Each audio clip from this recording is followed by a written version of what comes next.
오늘은 그 성령 충만의 바른 이해라는 주제로 좀 나누고자 합니다. 여러분, 교회에서 목회자가 성령 충만을 외칩니다. 이유가 뭘까요? 하나님의 명령이기 때문입니다. 사도 바울은 에베소 교인을 향해 에베소 5장 18절 술 취하지 말라 이를 방탕한 것이니 오직 성령으로 충만함을 받으라를 권면했어요. 근데 성령 충만으로 하나님의 큰 은혜를 체험할 수 있기 때문입니다. 구원은 받았으나 성령의 지배를 받지 못한 자들의 생활은 하나님의 은혜 세계를 알 수가 없어요. 그 성령의 지배를 받는 자만이 교회와 세상에 어떤 유익을 끼칠 수가 있기 때문이에요.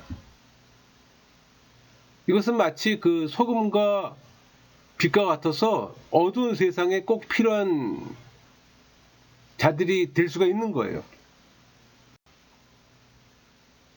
그럼 성령 충만을 간구하는 목적이 뭘까요?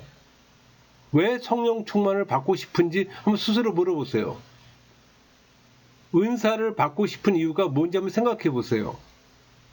혹시 자기의 명예나 영광을 위한 것은 아닌지, 혹은 자기의 어떤 만족이나 이익을 위함이 아닌지 한번 철저히 살펴보세요. 어떤 사람들은 영적으로 월등해지고 싶어서, 또 다른 사람은 어려운 문제에서 벗어나려고 성령 충만을 간구합니다. 그러나 이런 이기적인 목적으로 성령 충만을 간구해서는 안 되는 거예요. 성령 충만하게 되는 방법 중 하나는 성품을 위한 내적인 역사예요. 또 다른 하나는 능력과 은사들을 위한 일시적인 어떤 충만으로서 외적인 역사가 있어요. 그러니까 세례 요한의 경우 어머니의 태중에서부터 지속적인 성령 충분이 있었고, 그로 인해 그는 여자가 낳은 자 중에 가장 큰 자이지만 하나님의 나라에서는 극히 작은 자라도 저보다 크다고 주님께서 말씀하셨잖아요. 그게 누가복음 7장 28절이잖아요. 내가 너에게 말하노니 여자가 낳은 자 중에 요한보다 큰 자가 없도다. 그러나 하나님 나라에서는 극히 작은 자라도 그보다 크니라 하시니. 여러분, 성경에서 성령 충분과 성령 충만의 구분 없이 그냥 성령 충만으로 기록되어 있어요. 그 성령 충분은 성령의 지배를 받는 상태를 말한다면, 성령 충만은 사역을 위해 은사 받는 걸로 이해하면 됩니다. 그러니까 성령 충분은 헬라어로 프레레스예요. 그러니까 내적 충분 상태로 성숙을 의미하는 겁니다. 그러니까 말씀을 깨닫고 인격이 변화되며 속 사람에게 역사되는 어떤 내적 영성, 성품을 위한 내적인 역사예요. 영어로는 풀입니다. 그러니까 교회에서는 성령 충만이 아니라 성령 충분이 필요해요. 그러니까 성령의 지배가 필요하다는 얘기예요. 반면에 성령 충만, 헬라어로 프레로입니다. 외적 충만을 말해요. 외적으로 주어진 사역, 특히 선교지에서 기적 사역으로도 은사를 말합니다. 그러니까 복음 확장 사역에 필요한 능력으로 외적이고 육체에 부어진 은사를 말하는 거예요. 그러니까 성령 충분은 영어로 풀이라면은 성령 충만은 필입니다. 여러분, 성경에 의하면 성령 충분이란 사역, 어떤 성령의 존재나 권능에 지배받거나 통제받는 의미로 사용됩니다. 그러니까 성경은 성령 충만으로 말하지만 성령 충분으로 이해하는 게 더 맞아요. 그러니까 성령의 지배를 받는 게 더 정확해요. 이런 사실은 사도 바울이 말씀 가운데 잘 나타나고 있습니다. 우리 에베소 5장 18절 술 취하지 말라 이는 방탕한 것이니 오직 성령으로 충만함을 받으라. 이때 헬라어로 플레로입니다. 채우다, 가득해지다, 그 뜻이에요. 여기에서 사도 바울은 성령 충만을 설명하기 위해서 두 가지를 대조시키고 있어요. 술과 성령입니다. 술로 충만된 사람은 알코올의 힘에 지배를 당하고 통제를 받아요. 그 성령 충만은 우리 마음대로 하고 싶은 대로 하는 것이 아니라 성령께서 우리의 모든 행동의 원동력이 되는 거예요. 그러니까 성령 충만을 받는 성도는 자신이 하고 싶은 일만 하는 것이 아니라 성령의 인도를 따라 온전히 순종하게 되는 겁니다. 여러분은 성령의 지배를 받는 신앙인입니까?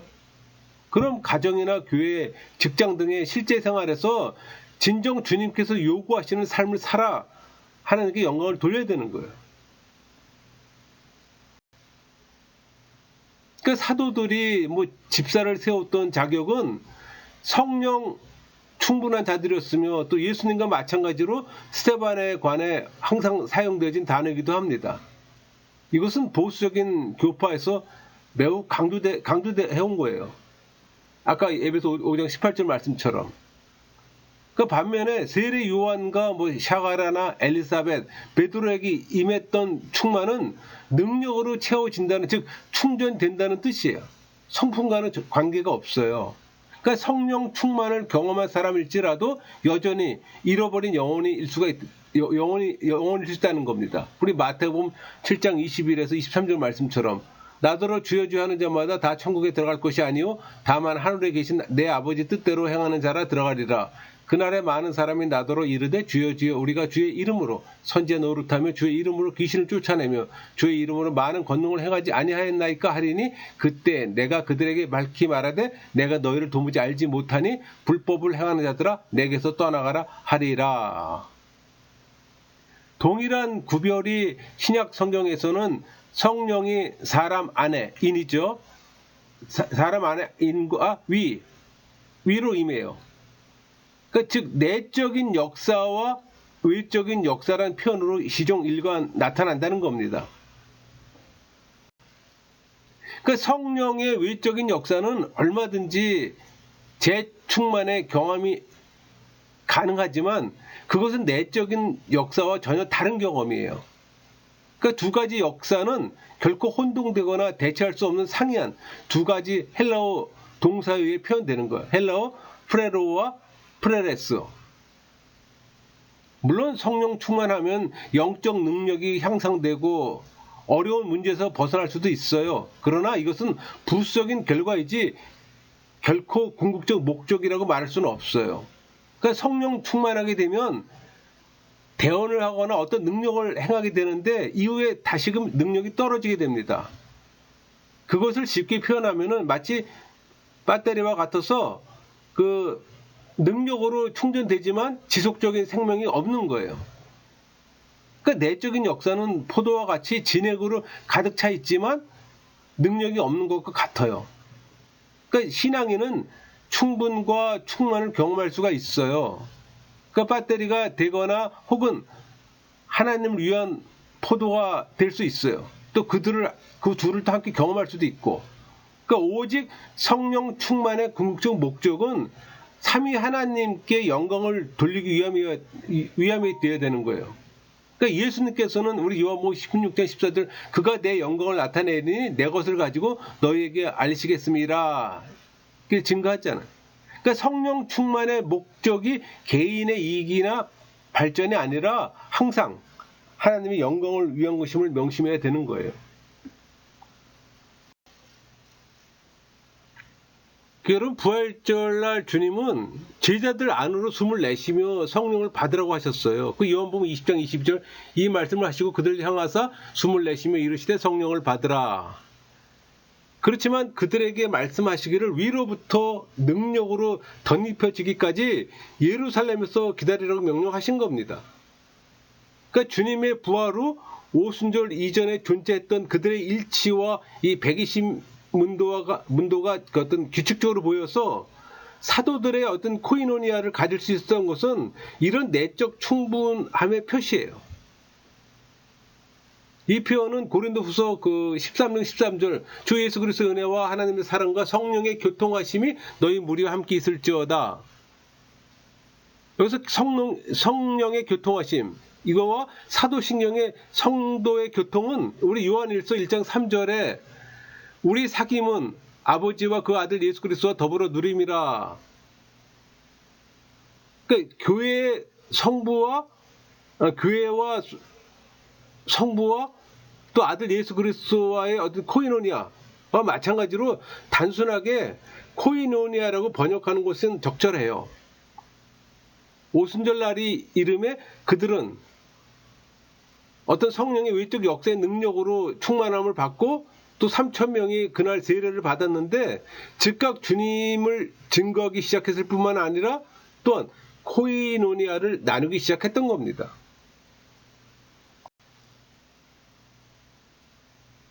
여러분, 성령이 인친다는 개념은 책임진다는 내용이에요.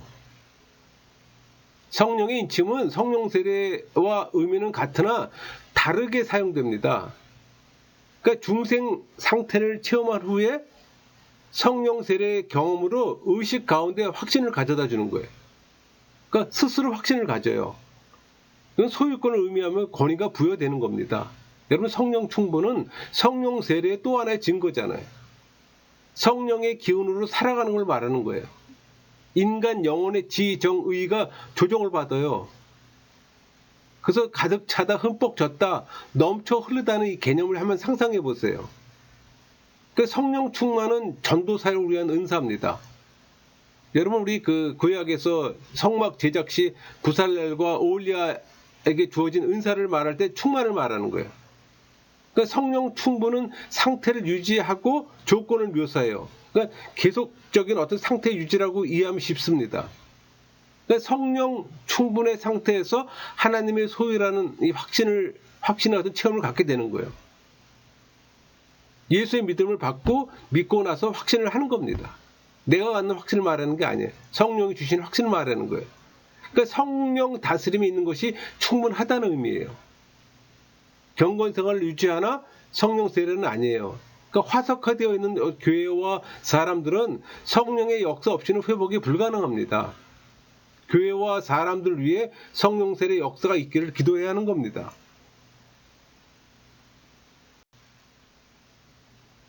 여러분, 성령 세례 받은 사람이 성령의 지배를 받지 못한 이유는 뭘까요? 그런 사람들 많이 있어요. 그러니까 성도에게 구원을 가져다 주는 성령 세례와 성령의 지배는 성령의 단독 사역임으로 불가능한 역도로 주어지는 거예요. 이 때문에 구원으로 초대된 사람은 누구나 다 경험하게 됩니다. 그러니까 성령의 지배는 구원받은 사람들이 사모하며 기도에 힘써야만 받을 수 있으므로 노력 없이는 이룰 수가 없어요. 여러분이 성령의 지배를 받지 못했다면 이는 전적으로 여러분 자신에게 그 원인이 있어요. 우리 갈라디아 3장 3절 너희가 이같이 어리석으냐? 성령으로 시작하였다가 이제는 육체로 마치겠느냐? 과연 자신이 성령의 지배를 받는 생활을 하지 못하는 까닭이 무엇인지 한번 곰곰이 생각해 보세요. 여러분, 성령의 지배를 경험하지 못하는 성도의 삶은 어떨까요?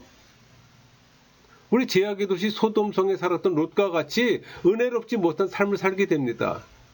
죄에 대한 감각이 날로 무뎌지며 양심이 마비되어 가요.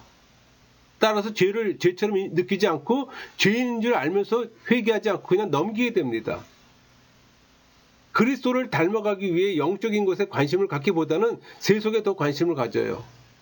그러니까 롯과 아브라함의 목자들이 서로 다투어 갈라설 때 롯은 세상의 이치를 따라 애굽 땅과 같은 소돔과 고모라를 선택한 것이 바로 그 예라고 말할 수가 있어요. 그러니까 성령께 받은 재능이나 어떤 은사를 받지 않으므로 성령의 열매가 없는 삶을 살게 되는 겁니다.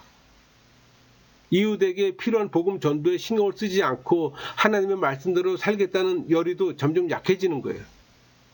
소돔성에 살았던 롯처럼.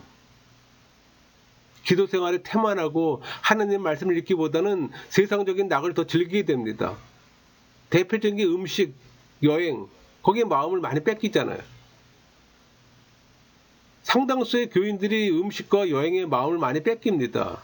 결국 바람직한 건 아니죠. 소돔에서 극적으로 구원을 받았지만 롯은 영적으로 깨어있지 못해 술을 마시고 취함으로 딸들과 통종하는 죄악을 저지르는 빌미를 주게 되는 게 바로 대표적인 예입니다. 이처럼 성령의 지배를 받지 못하는 삶은 영적 즐거움을 향유하는 행복한 삶이라기보다는 세속에 집착하는 삶이에요. 그러니까 이런 삶을 사는 성도는 구원은 받되 롯처럼 부끄러운 구원을 받게 되는 거예요. 롯처럼 세상의 이치를 따라 고되고 힘겨운 삶을 살지 말고 성령의 지배를 받아 천국의 기쁨과 행복으로 살아가야 되는 겁니다. 여러분, 성령의 지배를 받는 자가 누리는 기쁨과 행복은 뭘까요? 한번 생각해 볼 수 있잖아요. 필요한 것이 계속 채워지는 기쁨을 맛봅니다. 그러니까 충만하다, 헬라어로 플레로우죠. 끊임없이 채워진다는 의미를 지녀요. 다시 말해 채워지고 또 채워지고 계속 채워진다는 뜻이에요. 그러기에 헬라어 플레로우는 끊임없이 채워지는, 결코 모자라거나 마르지 않은 영혼의 샘솟는 기쁨을 가리키는 거예요. 필요한 것이 멈추지 않고 솟아오르는 기쁨을 맛봅니다. 성령의 지배는 신앙인들의 삶에 영생하도록 솟아나는 샘물이에요. 우리 요한복음 4장 14절, 내가 주는 물을 마시는 자는 영원히 목마르지 아니하리니 내가 주는 물은 그 속에서 영생하도록 솟아나는 샘물이 되리라. 또 흘러넘치는 생수의 강이 되는 겁니다. 요한복음 7장 38절, 나를 믿는 자는 성경의 이름과 같이 그 배에서 생수의 강이 흘러나오리라 하시니, 말라가는 영혼의 샘물이 흘러넘쳐 생명의 싹을 틔우고 꽃을 피워서 열매를 맺게 해요. 샘이 흘러 생수의 강이 되어 축복의 생활을 누리게 되는 겁니다. 성령의 지배를 받는 자는 넘치는 샘과 끊임없이 흐르는 강처럼 기쁨과 축복이 되는 삶을 사는 거예요. 만일 우리가 이런 삶을 살지 못한다면 하나님께서 우리에게 주시지 않기 때문이 아니에요. 우리가 구하지 않고 하나님께 순종하지 않기 때문이라는 사실을 알아야 되는 겁니다.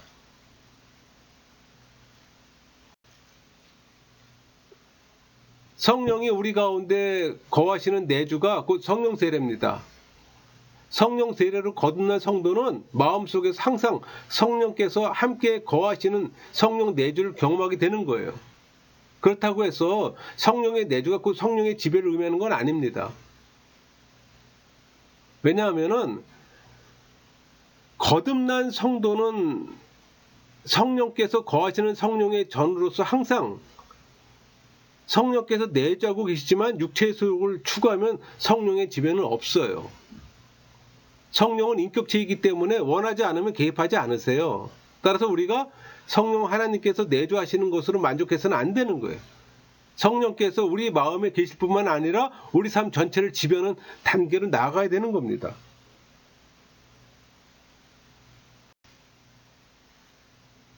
그러니까 성도가 하나님의 자녀로서 바른 삶을 살기 위해 가장 힘써야 할 일은 뭘까요?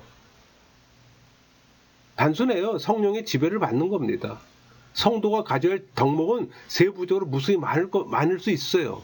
그러나 이런 모든 덕목은 성령 충만한 자에게 자연스럽게 그리고 보다 완성된 형태로 다가오는 거예요. 그래서 성경은 성도에게 선을 행하라는 권면보다는 성령을 따라 행하라고 명령하시는 거예요. 갈라디아 5장 16절 말씀처럼 내가 이르노니 너희는 성령을 따라 행하라. 그리하면 육체의 욕심을 이루지 아니하리라. 이제 자신을 되돌아보세요. 하나님의 자녀로서 성숙한 삶을 살지 못한 이유가 어떤 일을 이루려 인간적인 생각이 앞섰기 때문이 아닌지 한번 점검해 보세요.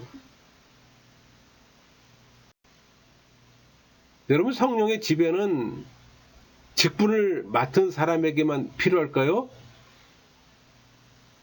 예수 그리스도를 믿는 성도라면 누구나 다 성령 충만을 받고 사역자들은 성령 충만을 받아야 합니다. 모두가 다 성령 충만을 받는 건 아니에요. 성령 충만은 은사라고 그랬잖아요. 전도 사역이나 선교 사역을 감당하는 자들에게 주어지는 겁니다. 성령 충만은 주님의 일을 잘 감당하는 데 반드시 필요하지만 신앙인으로서 하나님이 원하시는 승리의 삶을 사는 데는 성령 충분히 반드시 필요하기 때문이에요. 신앙인이라면 사단과의 싸움에서 이기려면 다 뱀처럼 지혜롭고 비둘기처럼 순결해야 합니다. 이런 지혜와 순결이 어디서 올까요? 바로 지혜의 영이면 성결의 영이신 성령으로부터 오게 되는 겁니다. 따라서 신앙인이 성령의 지배를 받지 않고는 우리에게 향하신 주님의 뜻을 바르게 이해할 수도 없으며 또 온전히 성취할 수도 없는 거예요. 그러므로 우리 각자 모두는 성령의 지배를 받아야 하는 겁니다. 여러분, 교회가 성령의 지배를 받지 못하면 어떻게 될까요? 교회가 무질서와 부도덕에 휩싸이게 됩니다. 고린도 교회를 보세요. 고린도 교회는 성령의 인도함을 받는데 실패했기 때문에 분열과 싸움, 고소, 음행 등으로 얼룩져졌잖아요. 따라서 오늘날 교회는 무엇보다 먼저 성령의 지배를 받아 지혜가 있어야 합니다. 성도들이 성령의 지혜를 받지 못하면 교회가 교회로서 마땅히 해야 할 사명을 다할 수가 없어요. 주님께서는 성도로 하여금 성령 충분을 통해 하나님의 말씀을 바로 깨닫게 하고 하나님 뜻을 구하는 온전한 기도를 하게 합니다. 그뿐 아니라 주님의 복음을 땅끝까지 전파하게 함으로써 성도의 사명을 감당케 하시는 거예요. 따라서 교회는 성령의 지배를 받는 성도를 필요로 합니다. 모든 성도들이 성령의 지배를 받아야 그 교회가 살아있는 하나님의 교회가 될 수 있는 거예요. 딱 한 번 성령 충만하게 된 자는 일생 동안 성령 충분한 삶을 살게 될까요? 한 번 성령 충분과 충만을 체험한 사람도 성령을 근심하게 하거나 성령을 소멸케 함으로써 성령 충분과 충만 상태에서 벗어날 수가 있어요. 따라서 성도는 은혜를 사모할 뿐 아니라 은혜의 상태를 유지하며 더 깊은 은혜로 나아가기 위해 노력해야 합니다. 은혜롭지 못한 성도들은 맛을 잃은 소금이 되어서 세상 사람들에게 밟히게 됩니다. 우리 마태복음 5장 13절 말씀처럼 너희는 세상의 소금이니 소금이 만일 그 맛을 잃으면 무엇으로 짜게 하리요 후에는 아무 쓸데없이 다만 밖에 버려져 사람에게 밝힐 뿐이니라. 세상 사람들의 조롱을 받게 됩니다. 어두운 곳에 사는 사람들은 빛을 갈망하잖아요. 그런데 이 요구에 충분한 삶을 살지 못하면 손가락질을 받게 되는 겁니다. 세상 사람들도 은혜로운 상태를 인식해요. 따라서 신앙인들은 은혜 속에 살아야 합니다. 그렇지 않으면 소금과 빛으로 살기 어려울 뿐만 아니라 오히려 좌절과 절망 속에 조롱받게 되는 거예요. 썩어가는 세상에 소금이 되고 싶습니까? 어두운 세상에 빛이 되고 싶습니까? 그럼 성령의 지배를 사모하세요. 풍성히 주시고 꾸짖지 아니하시는 성령께서 은혜를 구하는 자로 하여금 소금과 빛된 자가 되게 하실 겁니다. 한번 경험해 보세요. 신앙인들이 성령의 지배를 받으려면 어떻게 할까요? 죄를 회개하고 용서를 받아야 합니다. 하나님 앞에서 죄사함의 용서를 받지 않고 죄악 가운데 머물러 있다면 결코 선물을 받을 수 없죠. 성령의 지배를 경험하려는 성도들은 죄를 짓지 않은 경건한 생활을 해야 되는 거예요. 동시에 피치 못하게 죄를 지은 경우에는 철저히 회개와 용서함을 받아야 합니다. 우리 시편 66편 18절 내가 나의 마음에 죄악을 품었더라면 주께서 듣지 아니하시리라. 하나님 말씀을 사모해야 합니다. 성령께서는 성경을 통해 성도의 심령에 역사하세요. 우리 데살로니가전서 2장 13절 이러므로 우리가 하나님께 끊임없이 감사함은 너희가 우리에게 들은 바 하나님의 말씀을 받을 때 사람의 말로 받지 아니하고 하나님의 말씀으로 받음이니 진실로 그러하도다. 이 말씀이 또한 너희 믿는 자 가운데서 역사하느니라.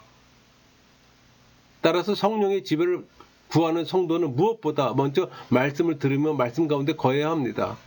목마른 사슴처럼 말씀을 사모하는 심령에게 성령의 충분한 역사를 허락하는 거예요. 항상 하나님께 믿음으로 나아가야 합니다. 사도 바울은 갈라디아 3장 2절 너희가 성령을 받은 것이 율법의 행위로냐 혹은 듣고 믿음으로냐 이렇게 반문하잖아요. 우리는 결코 지식이나 율법으로 성령의 충분을 경험할 수는 없을 겁니다. 우리 갈라디아 3장 13절 믿음으로 말미암아 성령의 역사를 받게 하렴이라. 또 예수의 믿음에 따라 그 순종함으로 성령의 지배를 받아요. 그러니까 하나님께 대한 믿음은 자연히 하나님에 대한 순종으로 나타나는 겁니다. 따라서 예수의 믿음으로 순종하는 자에게는 성령께서는 당신의 충분을 허락하세요. 우리 사도행전 5장 30절 우리는 이 일의 증인이요 하나님이 자기에게 순종하는 사람들에게 주신 성령도 그러하니라 하더라. 간절히 기다리며 기도해야 합니다. 예수 그리스도께서 승천하시면서 제자들에게 우리 사도행전 1장 4절 예루살렘 떠나지 말고 내가 내게서 들은 바 하나님께서 약속하시는 기다리라 이렇게 말씀하시잖아요. 이 명령에 순종해 제자들은 사도행전 14절 더불어 마음을 같이하여 오로지 기도에 힘쓰더라 이렇게 힘썼습니다. 기도에 힘썼잖아요. 오늘날에 이르러 그 오순절 우리 사도행전 2장 4절 그들이 다 성령의 충만함을 받고 이처럼 조급해하거나 실망치 않고 약속하신 성령을 믿고 기다리며 기도할 때 성령의 충만함을 받게 됐잖아요. 한 걸음 더 나아가 믿고 간구해야 합니다. 예수님께서는 누가복음 11장 10절 13절 구하는 이마다 받을 것이요 찾는 이마다 찾아낼 것이요 두드리는 이에게는 열릴 것이니라. 너희가 악할지라도 좋은 것을 자식에게 줄 줄 알거든 하물며 너희 하늘 아버지께서 구하는 자에게 성령을 주시지 않겠느냐 하시니라. 이렇게 말씀하셨어요. 구하고 찾는 자가 성령의 충만함을 받게 되는 겁니다. 여러분 성령의 지배를 받지 못한 이유는 뭘까요? 죄의 경향성 때문이에요. 죄성 때문이라는 얘기예요. 죄성으로 더럽혀진 영혼에서는 성령께서 활동할 수가 없어요. 그러니까 우리 영혼에서 죄의 경향성과 성령은 늘 싸움을 해야 합니다. 그래서 두 개의 깃발이 있다고 얘기를 하잖아요. 사단의 깃발과 예수님의 깃발. 우리 성령세를 받은 신앙인의 영혼은 영적 전쟁터예요. 불신자들에겐 그럴 전쟁터가 아니죠. 사단의 지배만 받으면 되니까 간단하죠. 그러나 우린 그렇지 않잖아요. 성령의 지배를 사모하는 자는 먼저 자신의 죄를 철저히 회개해야 합니다. 죄 가운데서 빠져나오도록 노력해야 되는 거예요. 지금 바로 무릎 꿇고 회개기도 하세요. 여러분의 영혼에서 성령이 활동할 수 있도록 깨끗하게 청소하세요. 그럼 성령의 역사를 체험하시게 될 겁니다. 한 번의 세례는 많은 충분과 많은 충만을 경험케 해줘요. 이 단어들은 성경에서 모두 충만이라는 말로 번역됐잖아요. 성령의 지배를 받는 신앙인은 어떤 삶을 살게 될까요? 자신의 몸과 마음, 의지, 소유, 삶 전체를 성령의 지배에 온전히 맡기게 되는 겁니다. 성령의 지배 전에는 내 마음대로 세상의 이치를 따라 생각하고 행했지만 이제는 주님의 뜻을 따라 성령의 지혜와 능력으로 살게 되는 겁니다. 말처럼 쉽지 않죠. 세속이 편하잖아요. 그러니까 성령의 인도하심에 따라 하나님 말씀을 담대하게 증거하게 됩니다. 베드로를 보세요. 그는 예수님을 3번이나 부인했잖아요. 겁쟁이였어요. 그러니까 성령의 지배를 받고 담대하게 그리스도의 복음의 증인이 됐잖아요. 그러니까 성령의 지배를 받는 자는 부활하신 주님의 증인으로 살게 되는 겁니다. 우리 사도행전 4장 31절 우리가 다 성령이 충만하여 담대히 하나님 말씀을 전하니라. 또 헤롯처럼 하나님의 영광을 탈취하지 않고 자주장사 루디아처럼 진정 하나님의 영광을 위해 살게 되는 겁니다.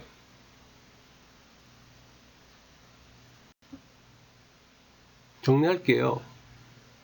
여러분 삶의 주관자는 누굽니까? 사람에 따라 여러 가지로 대답할 수 있을 겁니다.